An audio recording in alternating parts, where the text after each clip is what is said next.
तो कैसे हैं आप लोग। तो आज के ये वीडियो जो है बहुत ही ज़्यादा इंटरेस्टिंग होने वाला है। ठीक है, अगर आपके पास या फिर आपके परिवार में किसी के पास ई श्रम कार्ड नहीं है, आप ई श्रम कार्ड बनवाने का या फिर ई श्रम कार्ड बनाने का सोच रहे हैं, तो आप बिल्कुल सही जगह आए हो। ये वीडियो आपके लिए ही है। बिना किसी सीएससी सेंटर या फिर किसी ब्लॉक में जाए आप घर बैठे अपने स्मार्टफोन से ऑनलाइन ई श्रम कार्ड बना सकते हो। वीडियो थोड़ा लंबा होगा लेकिन वीडियो को पूरा देखना होगा। ठीक है, वीडियो को पूरा देखेंगे आप तो स्टेप बाय स्टेप आप समझ जाएंगे कि मोबाइल से आप ई श्रम कार्ड कैसे अप्लाई कर सकते हो, जो कि 10 से 15 दिन के अंदर में कुरियर के द्वारा आपके घर पर आ जाता है और प्रोसेस सेम होता है। आप अपने मन में ये मत सोचना कि कंप्यूटर से अप्लाई करेंगे तो अच्छे से हो जाता है, मोबाइल से शायद नहीं हो पाए, तो ऐसा कुछ भी नहीं है। प्रोसेस सेम होता है, या तो आप मोबाइल से करो या लैपटॉप से। फर्क सिर्फ इतना होता है कि अगर आप किसी सीएससी सेंटर से करवाते हो तो आपको 200 से 250 रुपये चार्ज लग जाएगा एक ई श्रम कार्ड के लिए। ठीक है, लेकिन अगर आप ये वीडियो देखकर ये सीख जाते हो कि ई श्रम कार्ड बनाना कैसे है, तो आप कितने भी लोगों का ई श्रम कार्ड बड़े आसानी से बना सकते हो। आपके घर में जितने भी मेंबर है जिनका ई श्रम कार्ड ना बना हो, या फिर दूसरे भी कोई होगा आस पड़ोस के लोग जिनको ई श्रम कार्ड अगर बनवाना है, तो उनका भी आप मोबाइल से ही बना सकते हो, बिना किसी सीएससी सेंटर जाए और बिना एक भी रुपए खर्चा किए। ठीक है, तो इसमें 2-3 चीज़ें हैं जो बीच में आपको पता चलेगा कि उन चीज़ों को ध्यान रखना है आपको, जो मैं इस वीडियो में बता चुका हूं। ठीक है, तो आप अगर वीडियो को पूरा देख के अगर आप बनाने का शुरुआत करेंगे तो आप अच्छे से समझ जाएंगे कि क्या क्या चीज़ें का आपको इसमें ध्यान रखना है। ठीक है, सबसे पहले तो आपका आधार कार्ड आपके पास होना चाहिए, बैंक डिटेल आपके पास होना चाहिए। ठीक है, और नॉमिनी में आप किसका नाम देना चाहते हैं उसमें। ठीक है, ये सारे चीज़ें आप अपने पास में एक पेपर पर लिख के रख लीजिए। ठीक है, और उसके बाद जो मैं वेबसाइट बता रहा हूँ उसको ओपन कीजिए और वहाँ से आप रजिस्टर करके फॉर्म को भरना शुरू कर दीजिए। ठीक, अगर आप एक एक स्टेप का ध्यान रखेंगे तो आप बड़े ही आसानी से ई श्रम कार्ड अपने घर बैठे मोबाइल से बना पाएंगे। ठीक है, तो चलिए वीडियो को देख लेते हैं और सीख लेते हैं। तो सबसे पहले आपको गूगल ब्राउज़र में आना है और यहाँ पर सर्च करना है ई श्रम कार्ड, और पहला वाला जो वेबसाइट है उसको ओपन कर देना है। ठीक है, वेबसाइट ओपन करने के बाद गो टू मेन पेज, यहाँ पर आपको क्लिक करना है।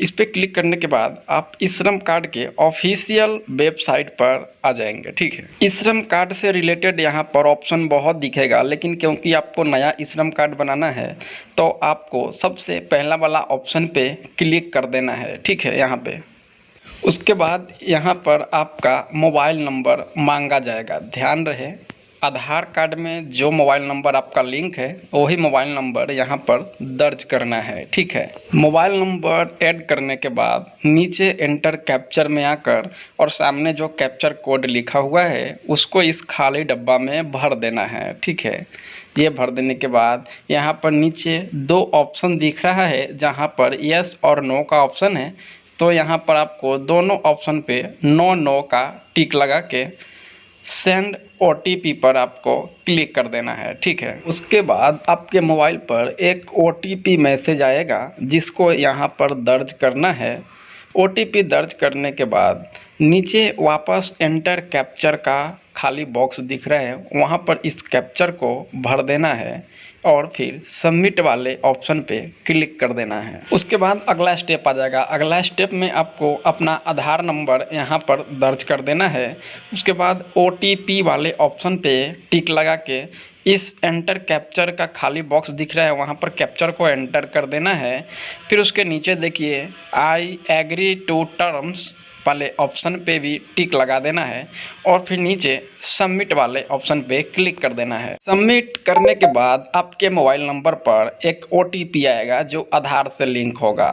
उस OTP को यहाँ पर भर देना है और उसके बाद इस एंटर कैप्चर को इस खाली बॉक्स में वापस भर देना है और वैलिडेट वाले ऑप्शन पे क्लिक कर देना है।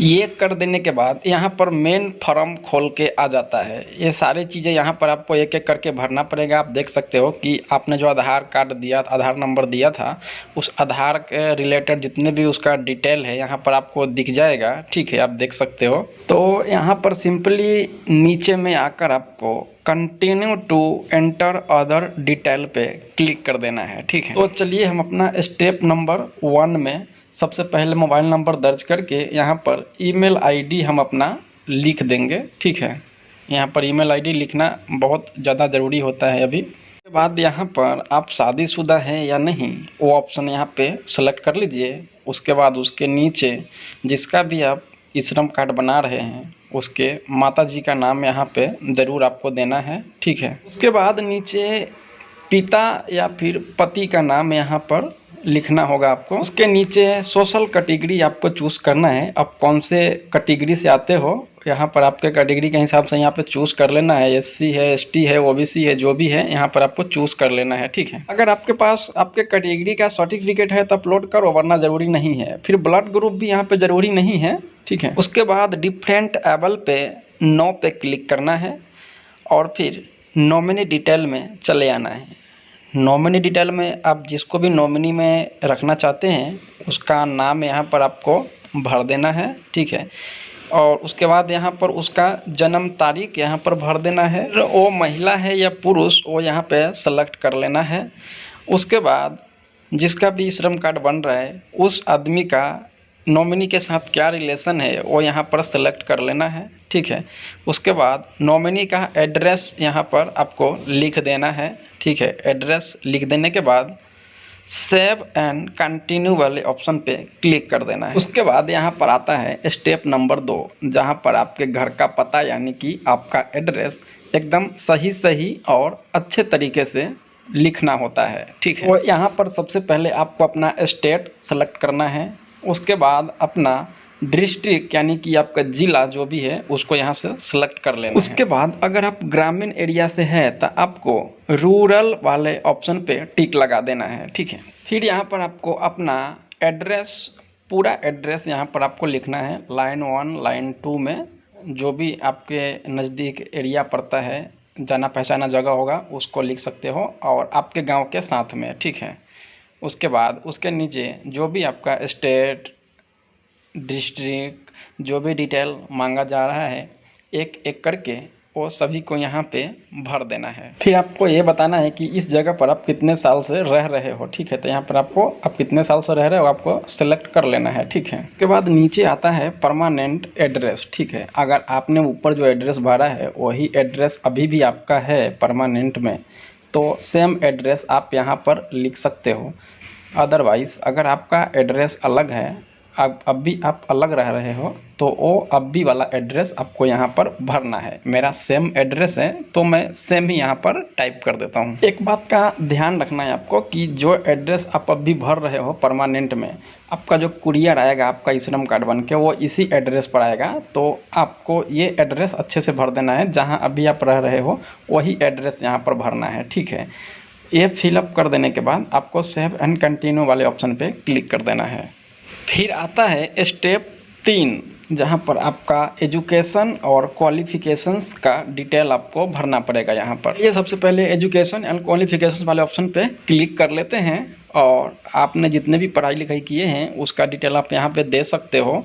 और उसके बाद अगर आपके पास सर्टिफिकेट मार्कशीट है तो अपलोड कर सकते हो, अदरवाइज़ इसकी कोई ज़रूरत नहीं पड़ती है। उसके बाद यहाँ पर आपकी मंथली इनकम पूछा जाएगा जो आपको सेलेक्ट कर लेना है यहाँ से। ठीक है, कोई रिसीविंग है तो अपलोड कर सकते हैं, अदरवाइज चलेगा। सेव एंड कंटिन्यू पे क्लिक कर दीजिए। फिर आता है यहाँ पर स्टेप नंबर 4, जहाँ पर आपका ऑक्यूपेशन एंड स्किल पूछा जाता है, यानी कि आप क्या काम काज करते हैं ऊपर में जो डिटेल आपको ओला, उबर, जोमेटो दिख रहा है, अगर आप इनमें से किसी भी कंपनी में काम करते हैं तो येस, और नहीं करते हैं तो नो पे क्लिक करके यहाँ पर जो खाली बॉक्स दिख रहा है वहाँ पर आप जो भी फिलहाल अभी वर्तमान में जो भी काम काज कर रहे हो, जो भी नौकरी कर रहे हो, वो यहाँ पर आप लिख सकते हो। ठीक है, फिर नीचे वाला जो खाली बॉक्स है उसमें आपको ये बताना है कि आप कितने साल से काम कर रहे हो, यानी कि आपको काम करने का कितने साल का एक्सपीरियंस है। ठीक है, जो भी जितने भी साल का आपको एक्सपीरियंस है वो यहाँ पे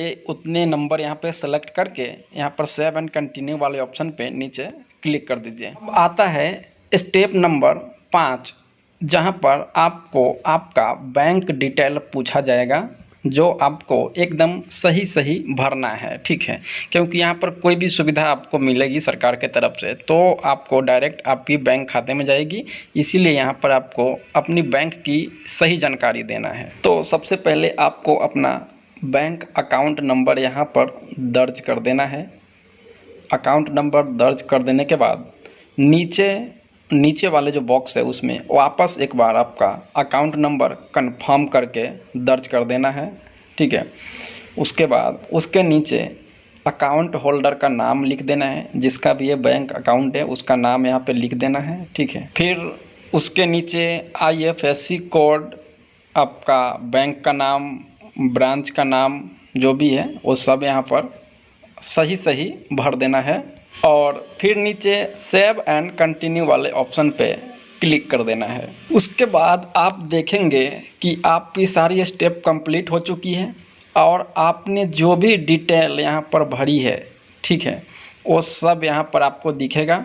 आप ऊपर स्लाइड करके पूरा देख सकते हैं जो भी डिटेल आपने भरा है एक एक करके। अगर आपको लगता है कि यहाँ पर कोई भी डिटेल आपने गलत भर दिया है या फिर गलती से भरा गया है तो उसको आप सुधार भी कर सकते हैं यहीं से। ठीक है, उसके बाद थोड़ा सा और ऊपर स्क्रॉल करेंगे तो हमें यहाँ पर पूछा जाएगा आई अंडरटेक आई एम, तो ये वाले टिक पे आपको क्लिक कर देना है। फिर नीचे आर यू इनरोल वाले ऑप्शन जो दिख रहा है यहाँ पर आपको यस वाले ऑप्शन पे टिक लगाना है। ठीक है, और फिर नीचे सबमिट वाला ऑप्शन दिख रहा है उस पर आपको क्लिक करके आपने जो भी डिटेल भरा है उसको सबमिट कर देना है। जैसे ही आप यहाँ से सबमिट करेंगे आपका फॉर्म जो है रजिस्टर हो जाएगा गवर्नमेंट के पास। आपका सारा डिटेल चला गया, आपका श्रम कार्ड के लिए जो आपने फॉर्म अप्लाई किया था वो हो चुका है। अब यहाँ पर PDF के रूप में आप UAN कार्ड को डाउनलोड कर सकते हैं। ठीक है, या फिर आप नीचे थोड़ा सा और स्क्रॉल करेंगे तो यहाँ पर आपका श्रम कार्ड जो आपने अप्लाई किया है वो भी आपको दिख जाएगा। यहाँ से आप स्क्रीनशॉट लेके भी प्रिंट निकाल के आप एक बार इमरजेंसी में काम चला सकते हैं। अदरवाइज़ 15 दिन के अंदर में आपने जो एड्रेस दिया है उस पर कुरियर द्वारा आपका श्रम कार्ड पहुंच जाता है। तो चलिए, बहुत बहुत धन्यवाद आप लोगों का जो आप लोगों ने मेरे वीडियो को शुरू से लास्ट तक देखा, और आप लोगों से रिक्वेस्ट करूंगा कि मेरे चैनल को सब्सक्राइब ज़रूर कर लीजिए।